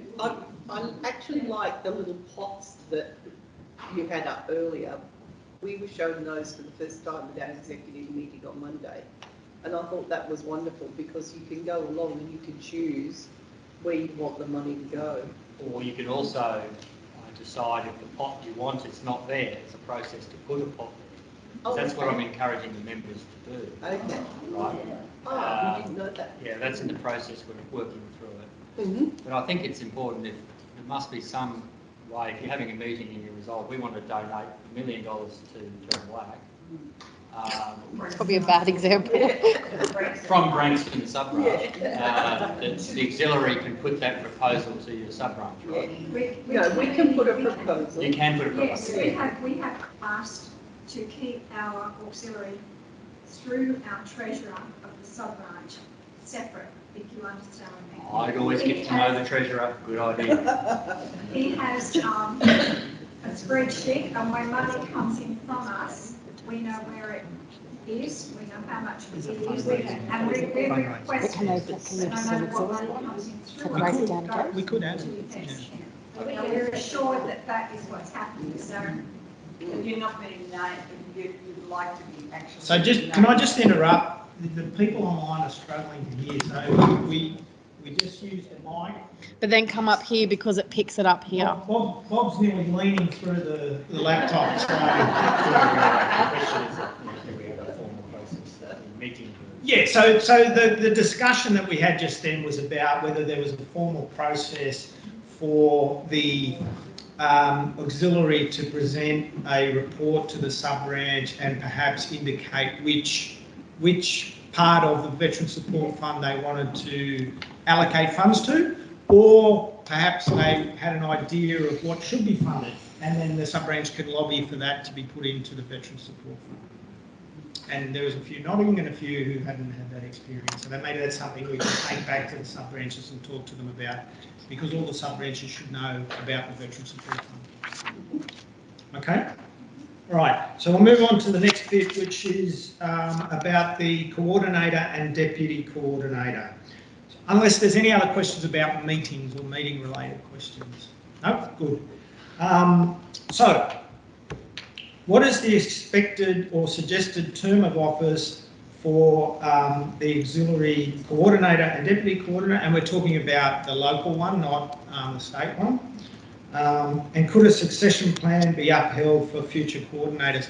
So the answer is there is no term of office at the moment. Because it is a relatively new position, and we've got to realise that in a short period of time we've gone from having a completely separate structure for the auxiliaries to what we have now, and we're trying to bring the sub-branch and the auxiliary closer together. That's not to say that there shouldn't be a term of office for the auxiliary at a local level, and if that's something that this group is keen on, that's something we can look at amending the SOP, which is the guiding document for procedures in relation to the auxiliary. So we can do that, no problem at all. So maybe if you want to go away and think about it, maybe send your feedback back to me through the support line. We can look at that, and we can look at trying to amend the SOP probably next year to set a term, just recognising that for sub-branches and for the board, next year is an election year, so it might be prudent to try and wind it up into the same sort of time frame. The board and sub-branch office holders hold term for 3 years. Okay, so that might be to keep it consistent and simple. It might be worth doing coordinator elections or whatever you want to do next year. That's what we've done. We put it in line with the. Yep, I'd just keep it simple. I think that's. I think most people are in line with the sub-branch. So there's another question here that says, is the auxiliary able to change coordinator or deputy coordinator if we aren't happy with the way they are doing things?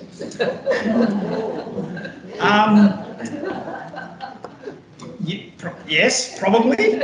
I think what we've got to look at is, so there's no process to say this is how you sack the coordinator. And we probably don't want to have a formal process like that anyway.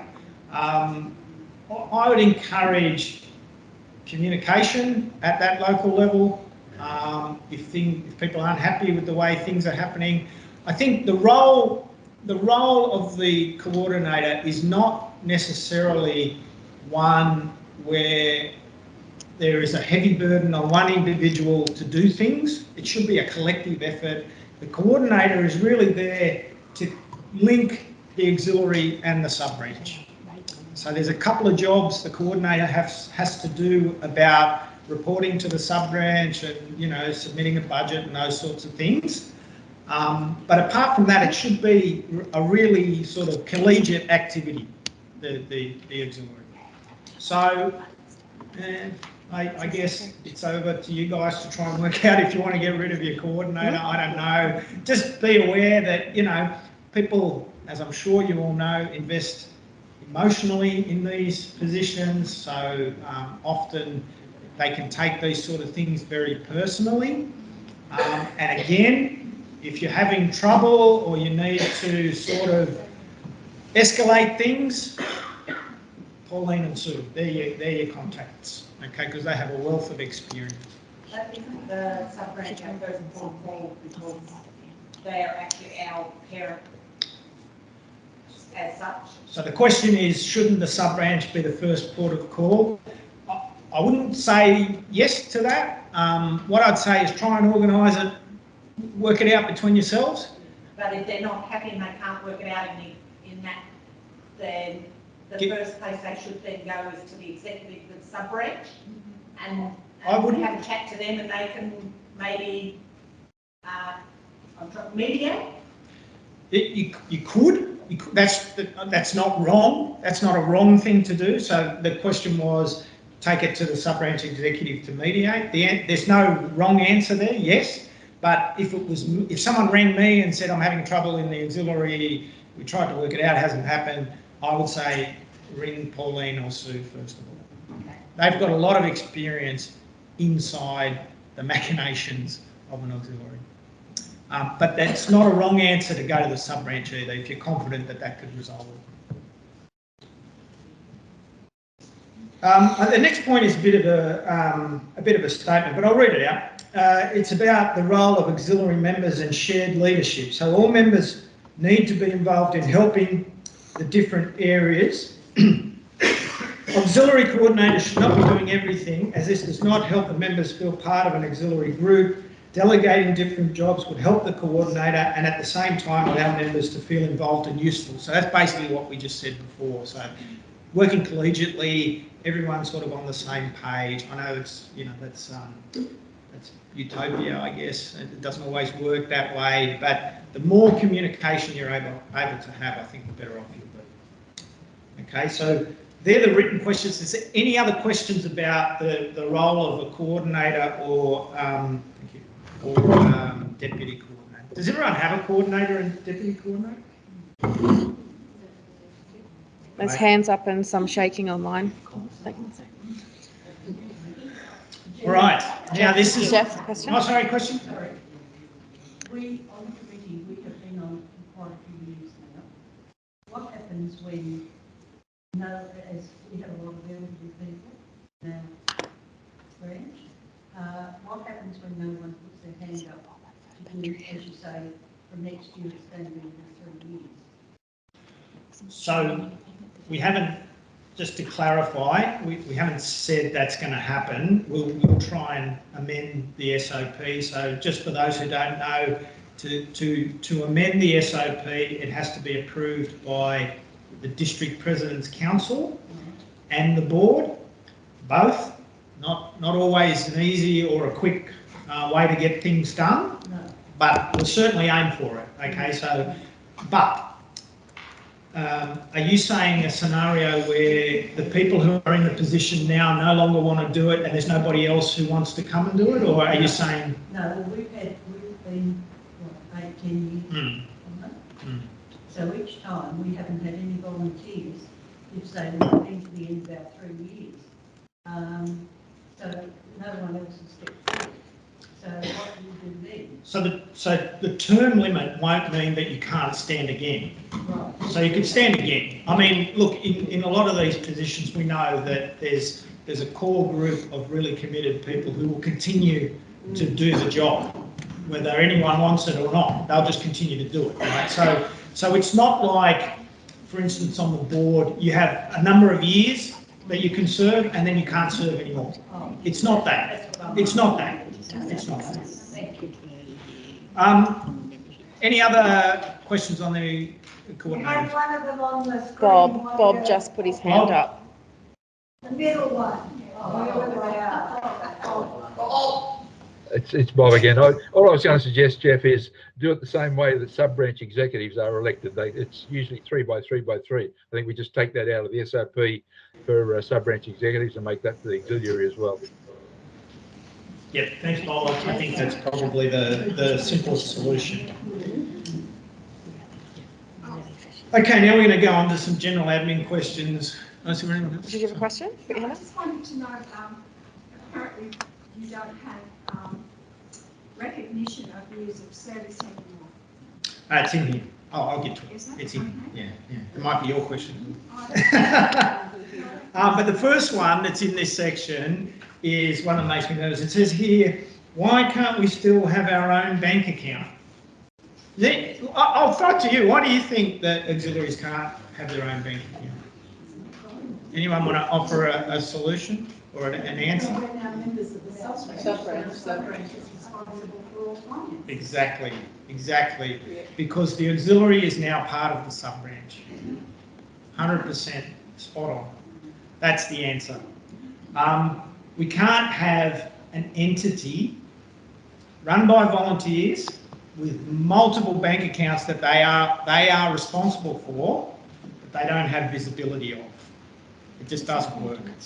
It doesn't work. And look, I don't want to dwell on the past, but we have had situations in the past where, and I'm sure you all know, where the auxiliary was there to fundraise for the auxiliary to continue to do morning teas and afternoon trips, and then they'd refill the account with fundraising, and they'd do the same thing again and again and again.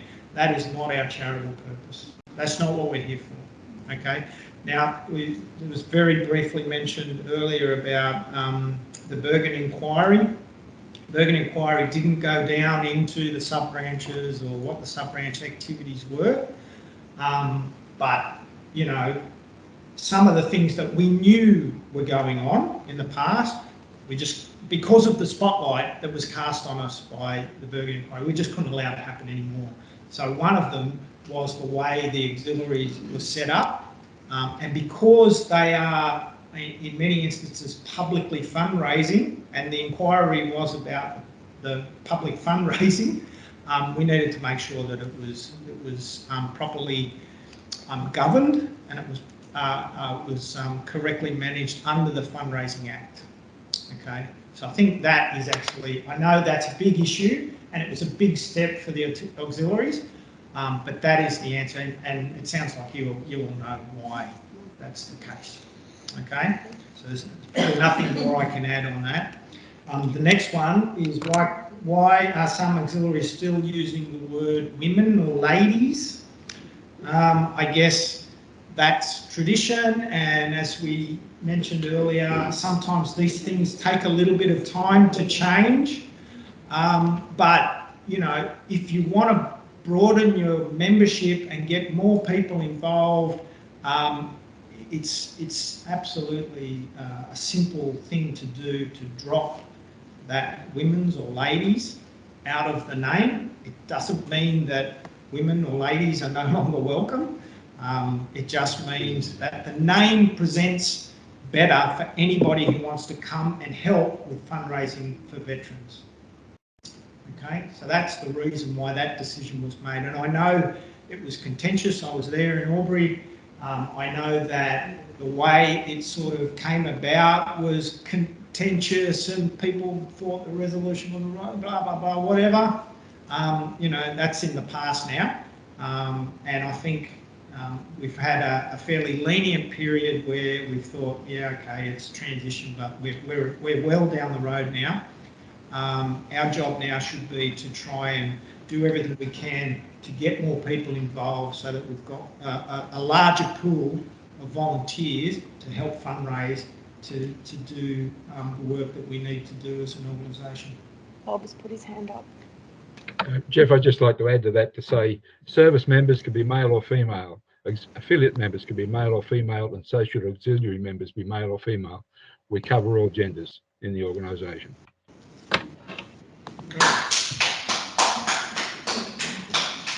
Before we go on, Jeff, I'd just like to make one observation.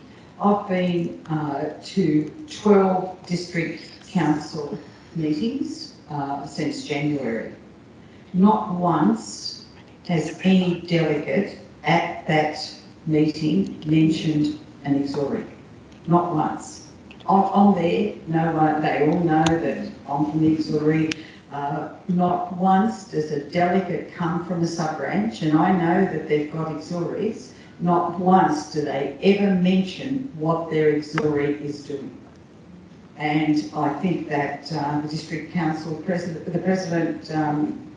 Derek, when I send the newsletter to Derek, he sends it out to his sub-branches, which is really good. But I want the sub-branches to be able to come back and report at that meeting. We do marvellous work. Why isn't it acknowledged if we are not being acknowledged in any form? Not recognised at all. So I think that the district council needs to ask their delegates if they have an auxiliary, please bring a report and put the report there. Say what they're doing, because they might be doing something in their auxiliary that will give another auxiliary in that district an idea. Yeah, and look, I take the point, Pauline, and you know, I guess we could say this is a work in progress. You know as well as I do, and probably most of the people here, sometimes these things turn very slowly, and that's not an excuse, it's a reality. So I agree. There's a lot that needs to happen at district council that probably doesn't. So it is a work in progress. All right. The next question is: are we getting new badges? The answer is simple answer. If you've already got a badge, no.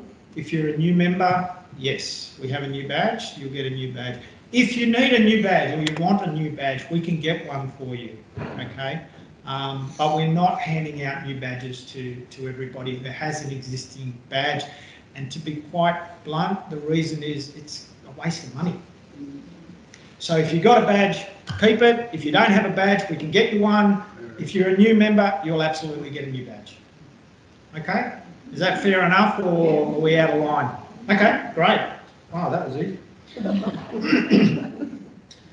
Okay, so the next one is about acknowledgement of service term badges. Now, I thought we did have those. We did, but they no longer do them because we're now part of the sub-branch. Right. The sub-branch member does not get a badge with the star on it. Correct. He's done 10 years. Yep. And then 2 stars when he's done 20 years. Yep. So if we're members of the organisation, okay, we're the same. But each sub-branch can give their member a certificate of 10 years, like the sub-branches do things like that now. So it's up to the auxiliary to do that. Is that something that we want to do, so to recognise tenure of service? Well, it has always been. Yeah. That's the main reason. Yeah. It's being asked, the question is being asked within, as you know, that's the only reason. Yep. I'm mentioning. Okay. Was it Look, I'm not opposed to it. We wouldn't be able to afford to buy the new badges. That's the simple, you know, like, so you know how expensive the badges are. So to get a badge, so they went up to 40 years. So, you know, you had 1 star, 2 stars, 3 stars, 4 stars. And we can't use, we can't go back and use, but they should be acknowledged by their auxiliary that they've done. So what we have for service members is a length of service certificate that they qualify for. So 50 years, 75 years, we've given a few of those out. I don't think it goes higher than that. But I mean, I don't have a problem with some sort of recognition of long service to the auxiliary. If I don't know, Pauline, if you want to poll people and find out what's appropriate, and then we can look at an appropriate way of doing it. So So if you... basically it was because of cost and the fact that the RSL, like the sub-branch, don't do that. Is that basically why it was dropped in the first place? It was dropped in the first place because we couldn't afford to go out and buy new badges with the stars on them, and also the fact that we were continually saying to people that you're part of the league, and our sub-branch members don't get a badge with a star. Yeah, it's just that we were never told that, like, you know, it was never put out there that that's what was being done. Yeah, it did. It went out in the newsletter. It definitely went. Sue put that out in the newsletter. All right, but look, let's take an action from today. If it's something that everybody wants to do and it's not going to be cost prohibitive, and you know we can work out a way to do it, I'm happy to take suggestions, filter them through Sue and Pauline, and then we can work out how we're going to do it. Because I think if it's a simple recognition of somebody's longevity, I don't have a problem with it. I just got to work out. Did the whole recognition get reviewed, not just the badges? They just hope it's not going to recognize them. No, it's up to, we worked, Margaret was our last state secretary of Central Council of RSL Auxiliaries. So Margaret would print up a certificate, send out a badge that had, so the auxiliary would pay, I think, $6 or $10 for the badge, and that was sent out there. But we can't afford to go out and buy badges with stars on them. And that is just, yeah. So is there any recognition right now? Their auxiliary will give recognition themselves. I'm seeing it all the time that they're doing the certificate. Their sub-branch, it's the sub-branch that should be doing the certificate for their auxiliary, because they're raising funds for that sub-branch. So I think it's essential that the sub-branch actually does the certificate and makes the presentation. So Annie's... We just got one question online, I think. Who was it? Janet? Janet, yep. Janet Dawson. Janet from Sawtell. She got a question? She needs to unmute herself. Tell her to unmute. Janet, you just got to unmute. Well, she's taken her hand down now. No, she piped out. No worries. Oh, sorry, question. Our sub-branch just handed out certificates for the ladies. Thank you, Andrew. And secretaries for their service. And Not bad. Yeah.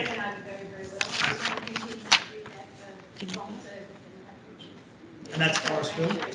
Yeah, so we're just hearing that, for those online, we're just hearing that Forestville has handed out certificates for people's service.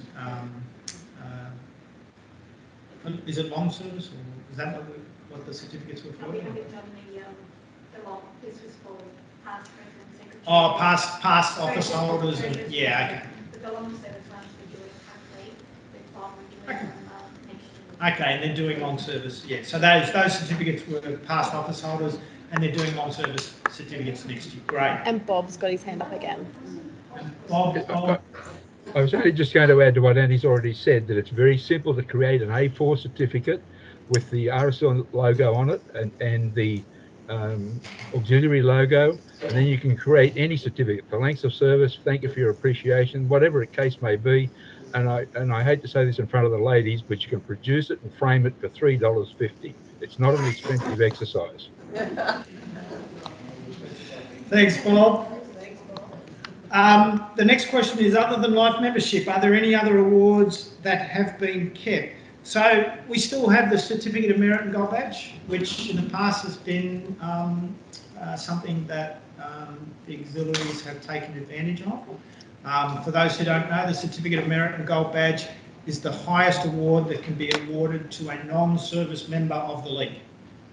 Okay, so you don't have to be a member, you don't have to be, in fact you can't be a service member to receive it, and I know a lot of auxiliary members have received it in the past.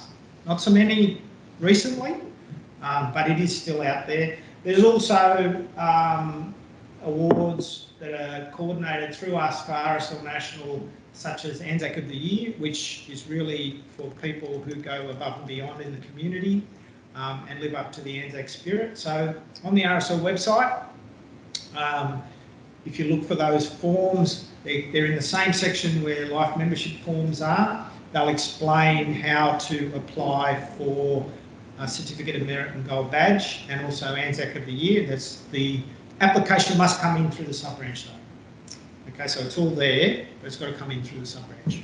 So if you have a worthy member, other than life membership, these are great awards. And the Certificate of Merit is, they're both presented by the Governor.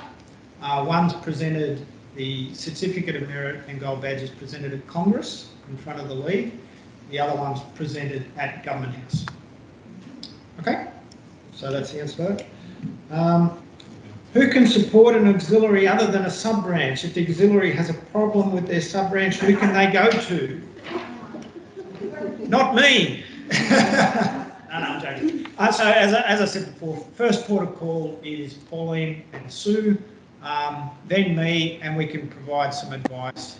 Perhaps it's the district council, whatever's the most appropriate advice. It just depends on the situation. There's no one size fits all for that.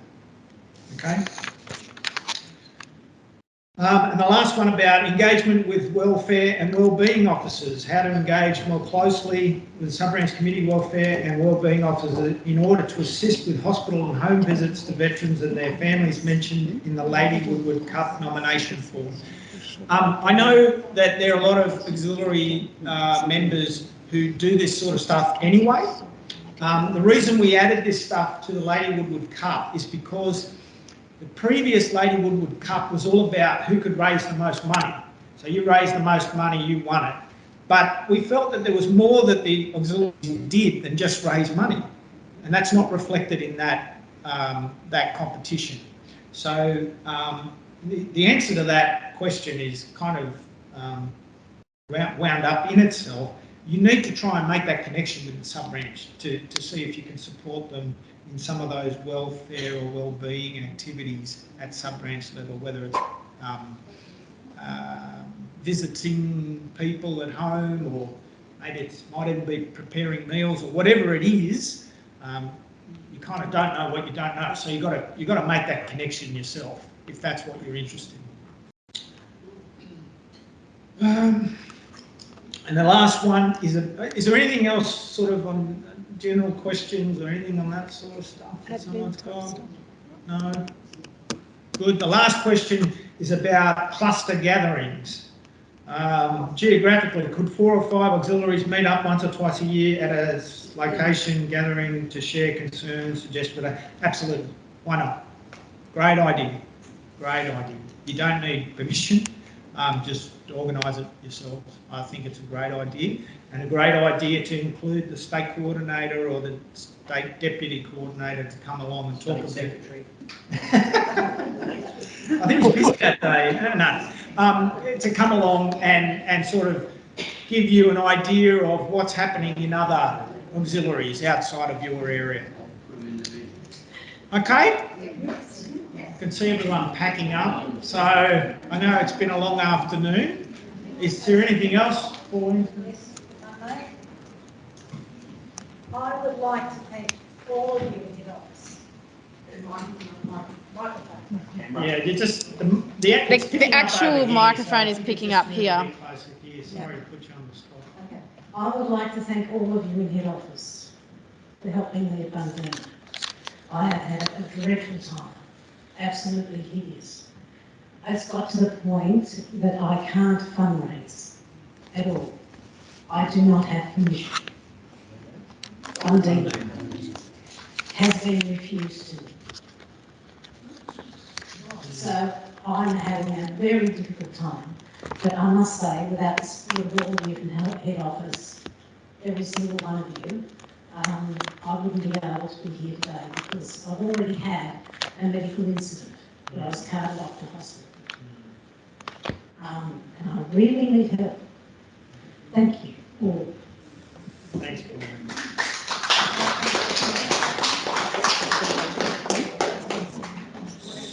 So just in closing, I just want to say, first of all, thank you to the Memorial for hosting us. They've hosted quite a few RSL events in the past 12 months. We don't pay for it, that's great, nor should. But it's great of them to make the space available for us. It's great for you all to be here. I think, when was the last time? 2018, the last? When we had the Yeah, but I mean this big group. Probably 2018 was the last time we had a significant group of auxiliaries together. So it's great that we've had people in the room, but also people online. It's great that the League's able to do those sorts of things these days. And just on behalf of everyone, I'd like to thank you for all the work that you do supporting veterans in your community.